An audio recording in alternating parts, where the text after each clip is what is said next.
I was reading the book called Think and Grow Rich, and it had a list of what Napoleon Hill thought was a good list of the qualities and the major attributes of being a leader. And I thought it was such a good list. I made the list in my own notes, and now the purpose is for me to get my notes into your notes, to get what's in my head into your head, so that it won't stop with you, so that what we share here together today will be passed on, passed on. That's why I do what I do.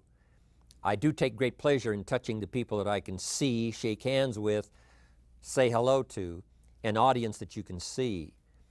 But I am also aware of the unseen audience that's being affected by whatever we do. So now I've got a chance to do that. And I think the way for me to be effective with all of you today, and then you pass it on to many people beyond what I can see, is just an exciting opportunity for me. Now let me give you this list. It's a pretty good list. Napoleon said, number one, a leader needs unwavering courage. And I don't know if I totally agree with the unwavering part of this or not, because sometimes our courage does waver a little. You know, bend but not break.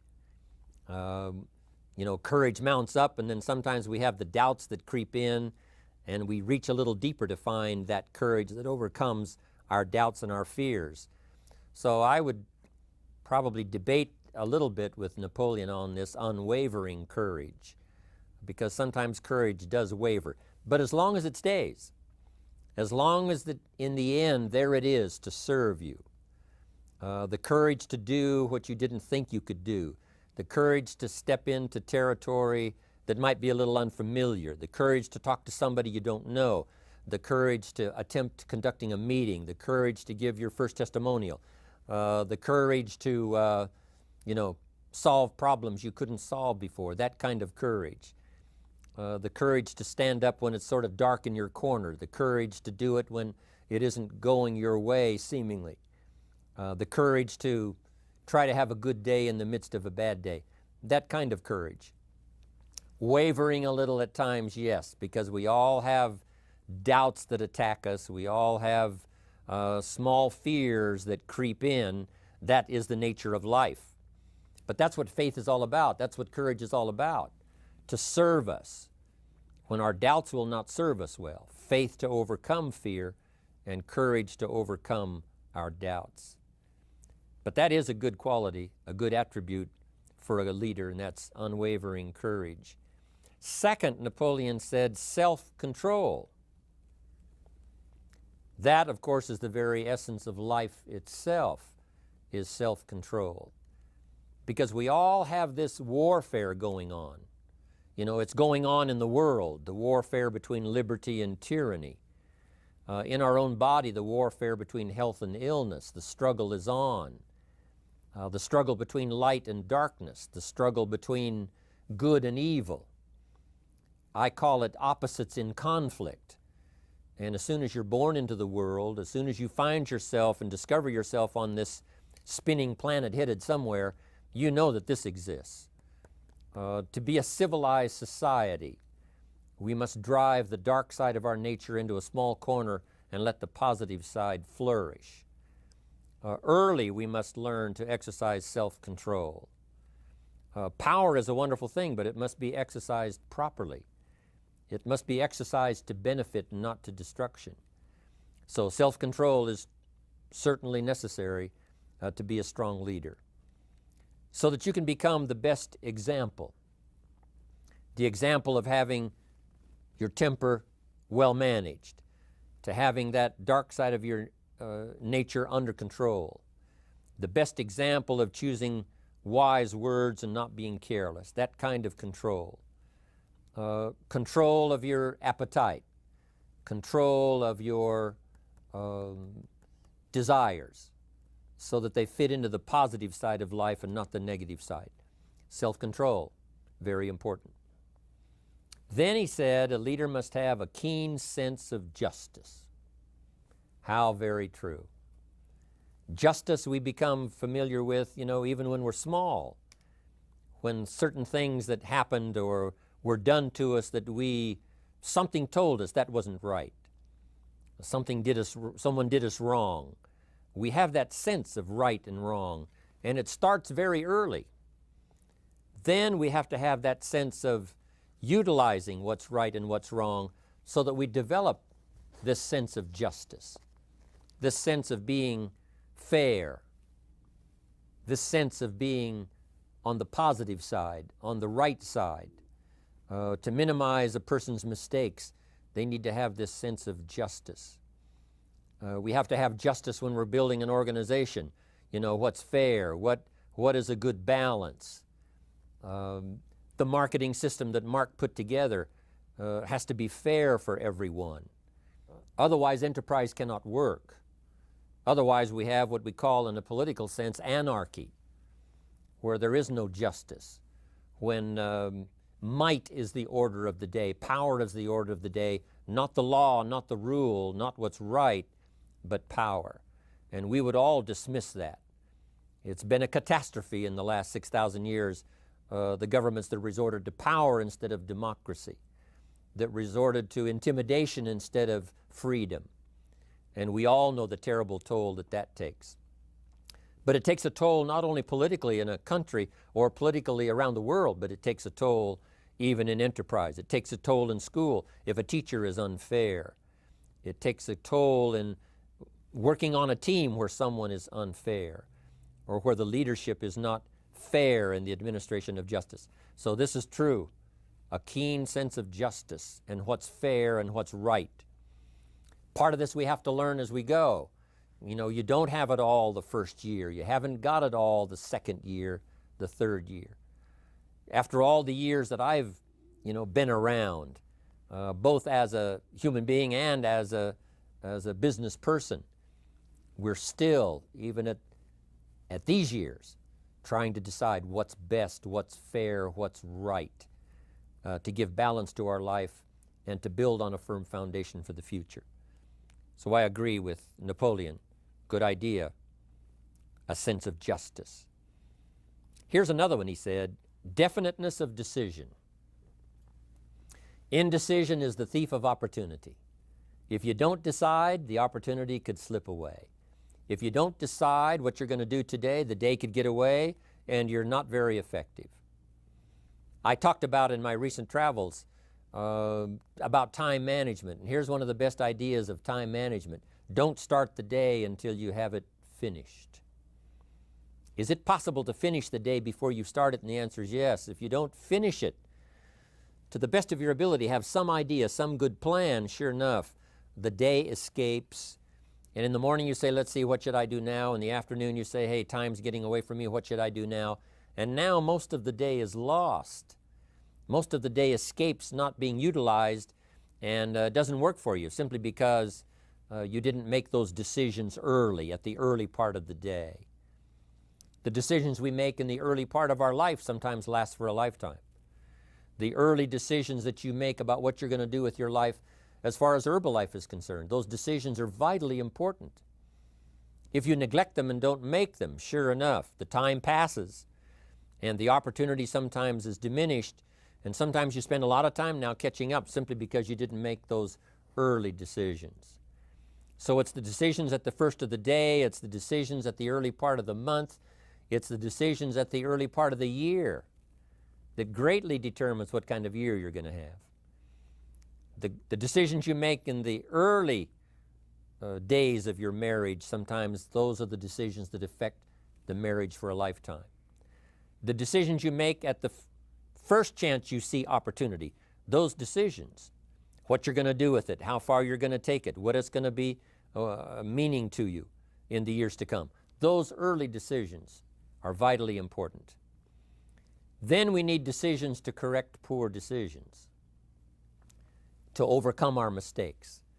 It's possible, of course, for all of us to make unwise decisions. And at the end of 1 year, at the end of 1 week, 1 month, or at the end of a few years, we say, that decision cost me too much.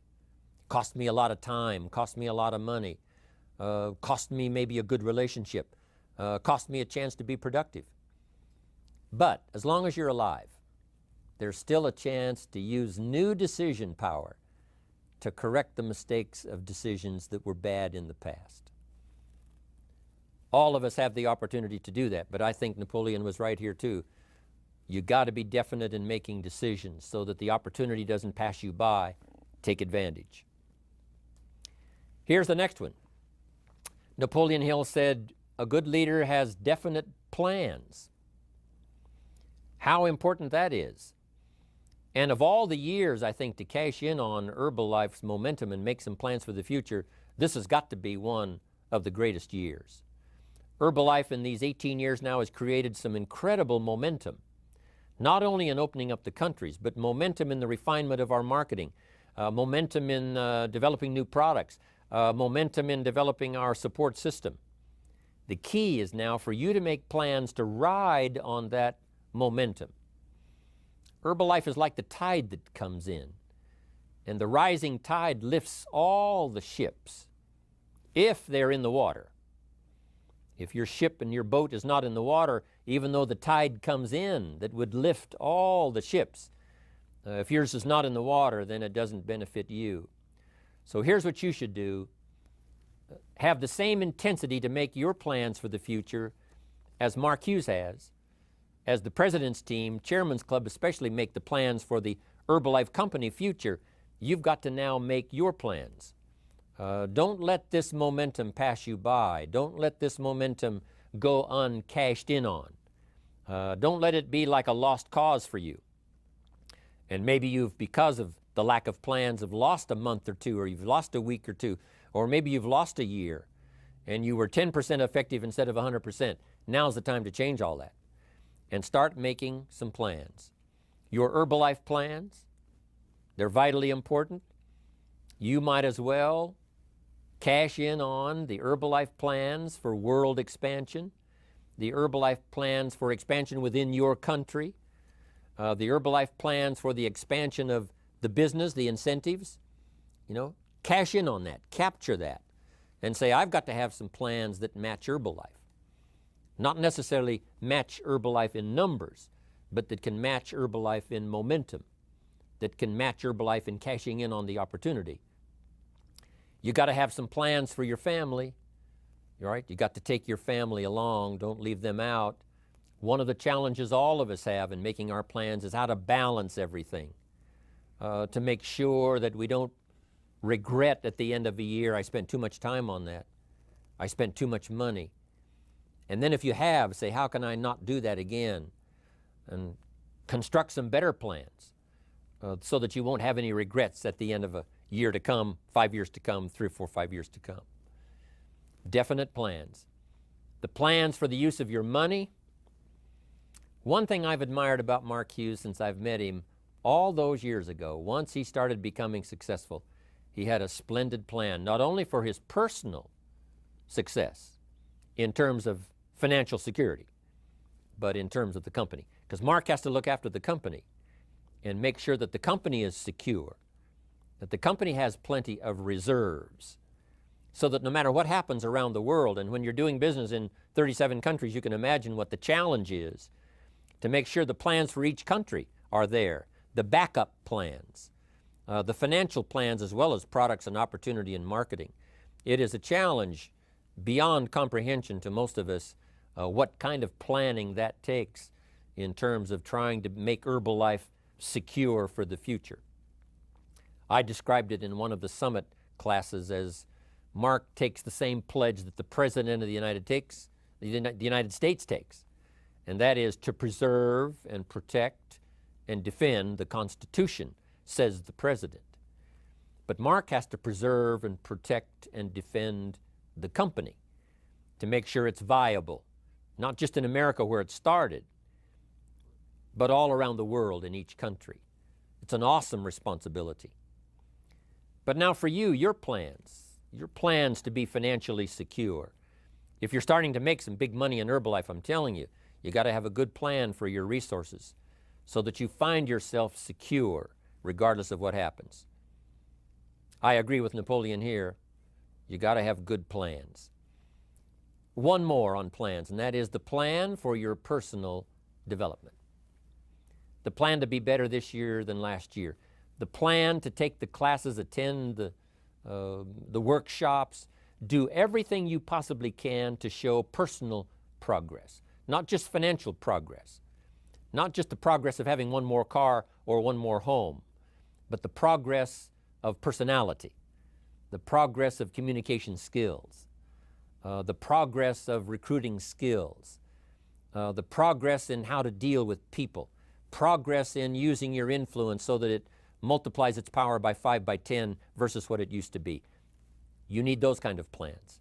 A plan for personal growth, personal development, a plan to be all that you can possibly be in the years to come as you develop your Herbalife business and your life business and your family business, all of that.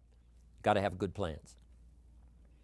Next, Napoleon Hill had a good saying. It was something my father had and passed it on to me as a good philosophy, and here's what he said. A good leader has the habit of doing more than what he gets paid for. What an incredible philosophy this is. The habit of doing more than you get paid for. It's what we call the service that you put out like seeds in the ground that doesn't bring the harvest immediately, but the harvest is yet to come. It's called like putting out the capital in capitalism. Doing more than you get paid for means that you're getting ready for the next move up. Because if you do more than you get paid for, you've made an investment.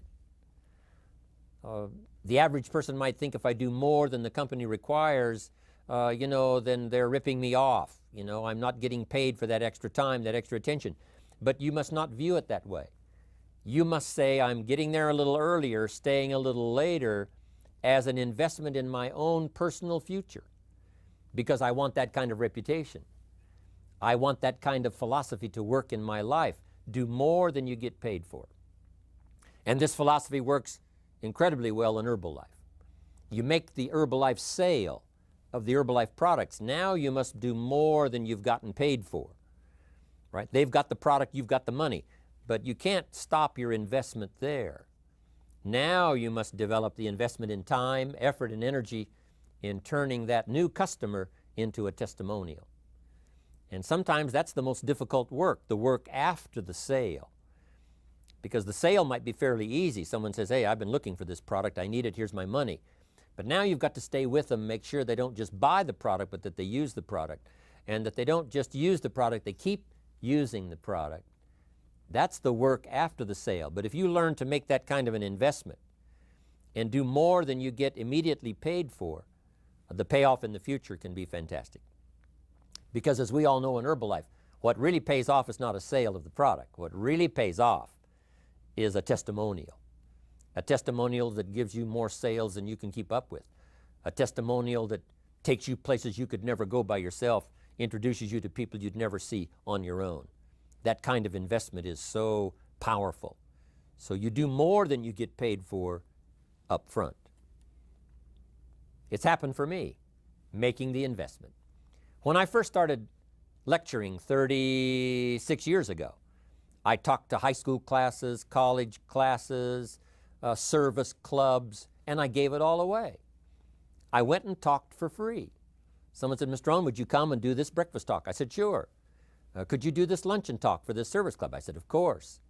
And all of that in the beginning was for free, primarily because I'd made my fortune. I didn't need the money, but I did it for free. But look what it's made for me by giving that kind of service in those early days. And finally it led to business and led to an enterprise. And I was giving the seminar all those years ago here in Los Angeles, and Mark Hughes was in my audience. So what you don't get paid for, don't worry about that. Just render the service with the vision of the future that it'll come back multiplied if you have this kind of habit, this kind of philosophy. Next, Napoleon Hill talks about personality. You need a pleasing personality. There's many parts to your personality. One is your working personality. The kind of behavior, the kind of attitude that you need, especially in the public. Some things you can kind of get by with, being a little careless, maybe in private, but in public, where it counts so much in your paycheck, it counts so much in building your business for the future, your own personality.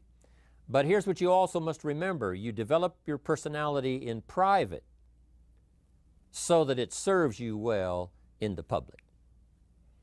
Sometimes we get the mistaken idea, I can be careless with just these few and be more careful when I have 1,000. But see, that doesn't work that way.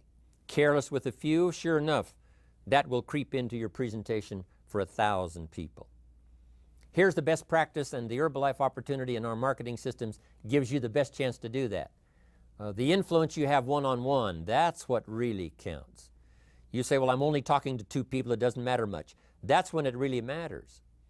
Because if you'll practice well there, using your personality, using your influence, to get someone's attention, to get them to listen, to get them to participate, the kind of personality that someone says, I'd like to be around this person.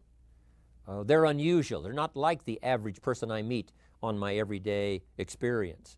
That kind of personality. But you've got to practice it behind the scenes. You've got to practice it one-on-one.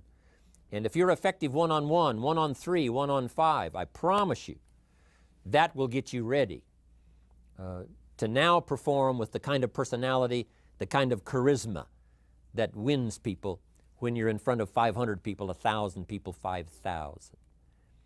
So this is a good point, working on your personality.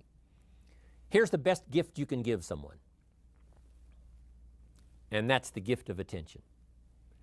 Attention is so powerful. When I was a young man, I met Nelson Rockefeller, one of the richest men in America at that time. He's gone now, but he was a unique individual, ran for vice president of the United States. And I had a chance to be where he was holding a press conference. And I got close enough so that when he walked out, I had a chance to step up, right, when security was not all that severe in those days. And I had a chance to put out my hand, shake his hand, and say, Mr. Rockefeller, my name is Jim Rohn. And what I remember most was the attention he gave me. With the lights of the cameras around and everybody all around, he looked right at me and said, Jim Rohn, where are you from? I said, Idaho. He said, I really like Idaho. It's one of my favorite states in all of the country.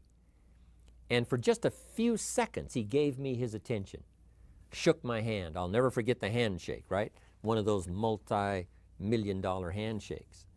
But I'll never forget that personal attention he gave me, just for a few seconds. It was powerful. Made an impression on me that's lasted until this day. That's why I remember to tell the story. So, same thing you can learn to do.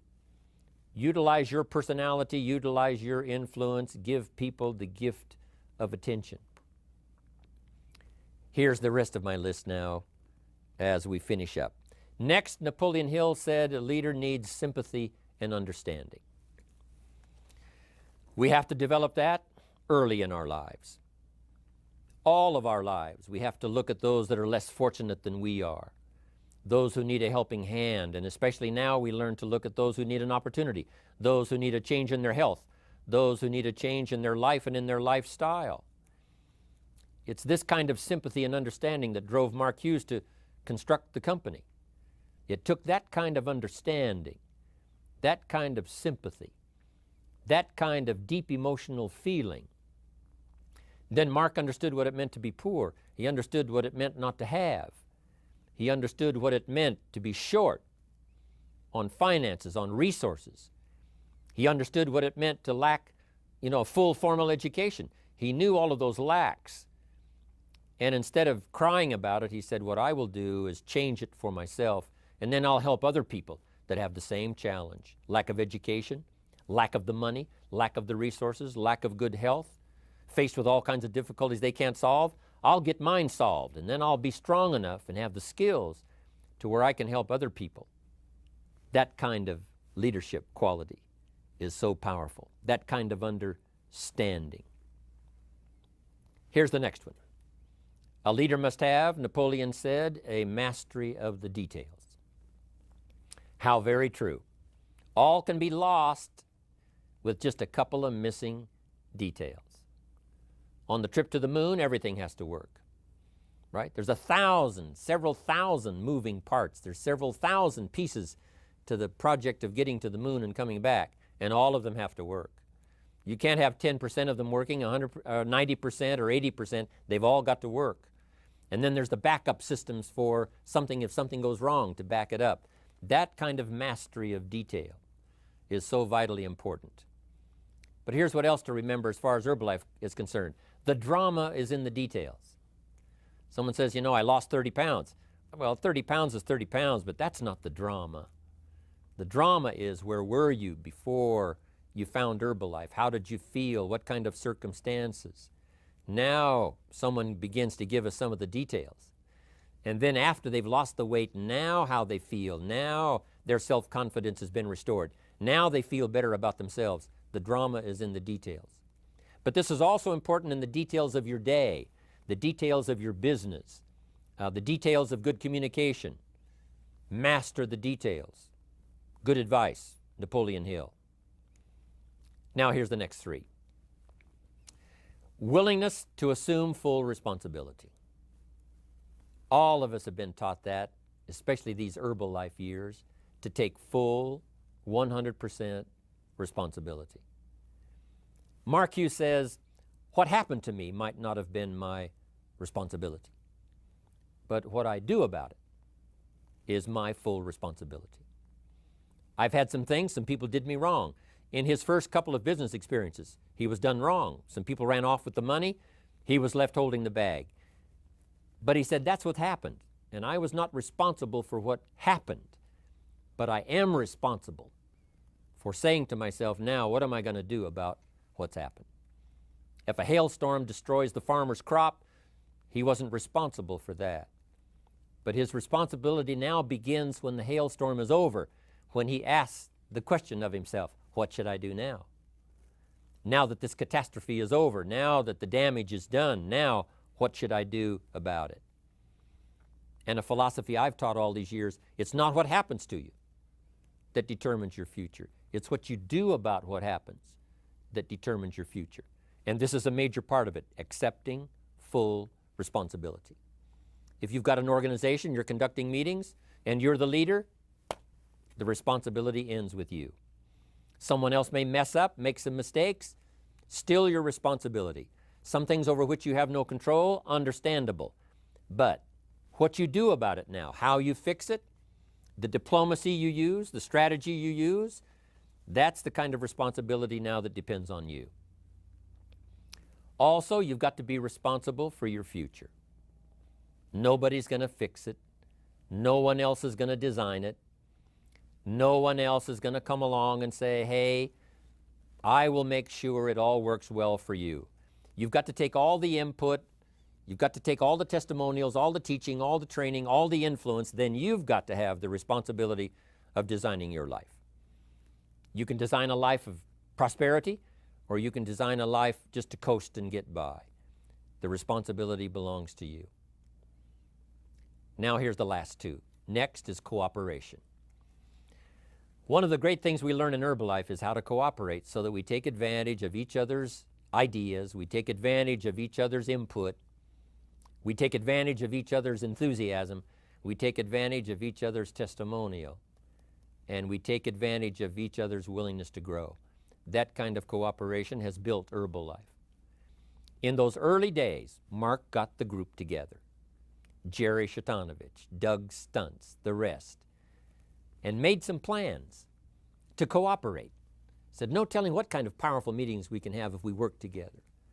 No telling how many people we can affect, even right away, if we work together. You do this part, you do this part, I'll do this part, we'll make it work together, and we'll get the ball rolling. There's an ancient phrase that says, if two or three agree, nothing is impossible. If they agree on the same project, if they agree on the same vision, if they agree on how to get there, I'm telling you, nothing is impossible. Nothing can stand in their way. Just two or three. What's exciting about Herbalife is now we have more than two or three. The president's team now is well populated. Even the chairman's club is growing. The millionaire team is awesome in its numbers as well as in its power. And the cooperation between all of us on the tabulator teams, as distributors, home office, support staff, 15th floor, wherever we come from. If we cooperate, there's nothing we can't do There isn't anyone we can't touch. There is no country we can't finally get to with this incredible story. Cooperation. That's why I'm here, wanting to do my part, HBN, send out some ideas, give you some notes to take, something to think about and ponder, something to talk about with the people that you associate with and are building your business. That kind of cooperation is going to make this a powerful year. It'll get us to the 2 billion, 3 billion, 5 billion. But it'll get us to much more than just those numbers. It'll get us to a place of honor, respect, prestige, influence, feeling good about ourselves for the hard work that we're doing, cooperating with each other. I want to cooperate with you, helping build your business. All of us cooperate with the support system of Herbalife. We're on our way. We will have the billions. We'll have the stories. We'll have the experiences. Now here's the last one. Napoleon Hill said, a major attribute of leadership is vision. Vision is in many parts. One, a vision for your own course to follow. A vision for you, for yourself. A vision for your financial future. A vision for your health. A vision for your wealth. A vision for you to latch onto and make something out of. A vision for your family. Because vision must now lift others as well as ourselves. Guess what our family is counting on? That we'll be able to see things that at first they cannot see. That we'll be able to look further into the future than perhaps they will be able to look. The same is true with your organization, the people that are around you. They're counting on your vision. Perhaps you've been there a little longer than they have. Maybe you've been there a lot longer than they have. And they will look to you to help them see things that they can't see in the beginning. And if you will do that, develop that attribute of leadership, I'm telling you, you'll have such a dramatic effect on your organization, it will be unbelievable.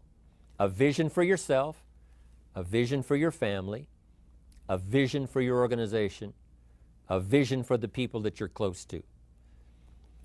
The old prophet said, without vision, we die. We perish. Unless we can see into the future, life loses its meaning. Unless we can look further than just where we are at the moment, then we have no reason for faith, no reason for activity. But if we'll develop this skill, beyond any other skill, I'm telling you, it will help us touch people because they'll want to be around us because we have this look into the future.